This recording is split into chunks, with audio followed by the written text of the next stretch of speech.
What's going on, guys? Welcome to Tommy's Reptiles. Today, I'm going to tell you guys the truth about my green tree monitors. A few months ago, I acquired a pair of green tree monitors in hopes to breed them.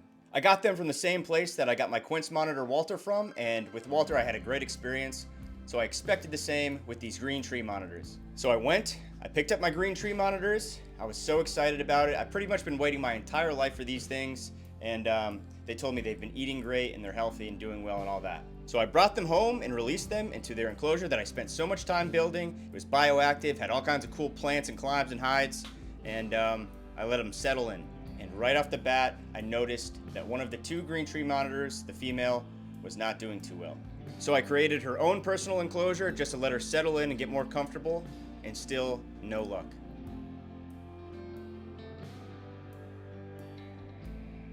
I had to force feed her the entire time I had her. And then one day, I came home from work and I found her on the floor of her enclosure, deceased. This is where I buried her. And after that happened, I immediately got the other green tree monitor, brought him to the vet to have him checked out. The vets discovered that he had abscesses in his mouth and in his throat. They took care of that, and then they pointed out his mouth rot, which I saw, but they explained how much worse it was than I thought, so I'm not a vet, so I have no idea. And then a few days later, some lab results came back, and he had Giardia. I had to treat him with some topical ointment for the mouth rot, some oral medication for the abscesses to heal, and then I had to give him injections for the Giardia.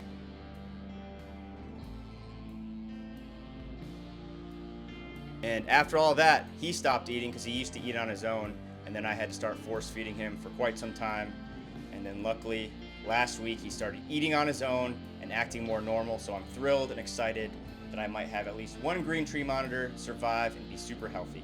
So on a lighter note, let's go check in on my green tree monitor, Marvin Green Tree. All right, guys, we're here in my reptile room, still under construction, still haven't gotten that fish turtle tank yet, but this is where I'm keeping my green tree monitor currently. I just took all the sides off, all that, and just kept it bare bones for now. But in the future, I want to line the edges with that flat cork so he can climb on every single wall here. And I want to eventually put some real plants and stuff, but for now, I'm keeping it super basic. He's been spending a lot of time in that little hide right there, which I like.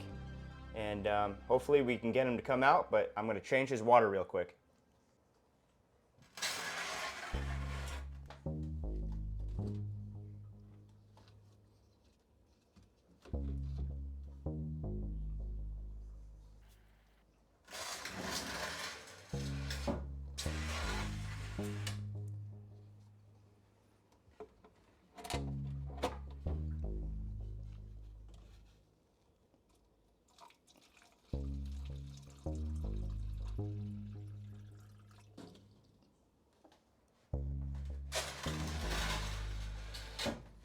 I'm going to go on the other side and open this door.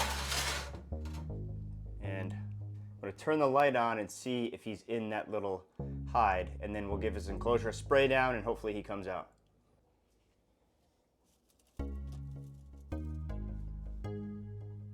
Yep, there he is.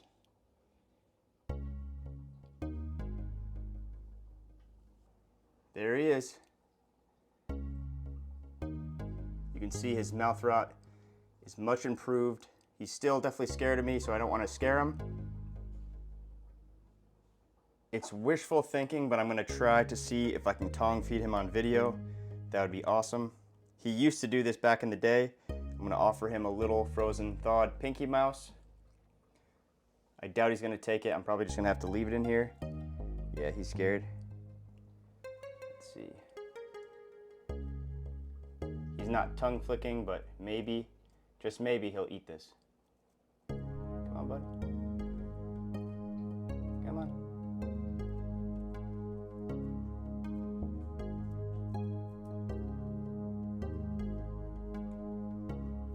Yeah, I don't think he's gonna eat this right now off the tongs, so I'll have to put it in a little food dish and he'll eat it later. But he also ate yesterday. He had some chicken hearts. I'm going to try to move his little hide back down behind this vine so he's more comfortable, because I don't think he wants to be that close to me right now. Yeah, there he goes. Whoa. he seems to be fine with coming out, so. Come on, buddy. Look, look.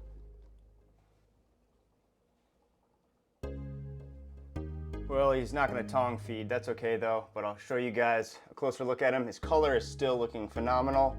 He's been shedding well. His mouth rot is almost completely gone. But yeah, this is his problem. His tail is too thin. He needs a little more meat on that tail. And I'm thinking within the next few weeks, he'll gain some weight and be back to fighting shape. I'm not even going to try to pick him up for a long time. I want to slowly build his trust, because last couple of times I touched him, I had to grab him and then give him a shot, which was not fun, especially for him. So I want to kind of give him a break. We'll give him a little spray down, raise the humidity a little bit, see if he'll take a drink.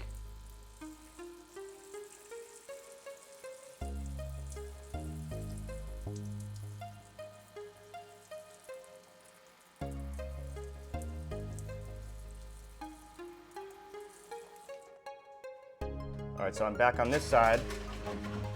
I'm actually gonna move his water dish down there and then put his food right up here, because this is where he's been eating out of. So let's do that real quick.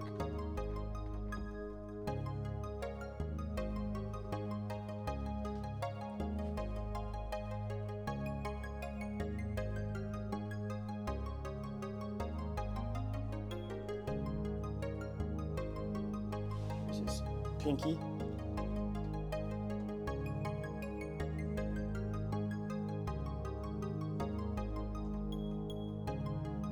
Maybe he'll eat out of this cup.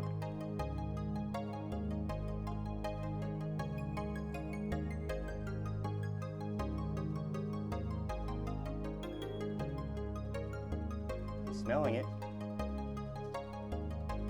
He's too scared.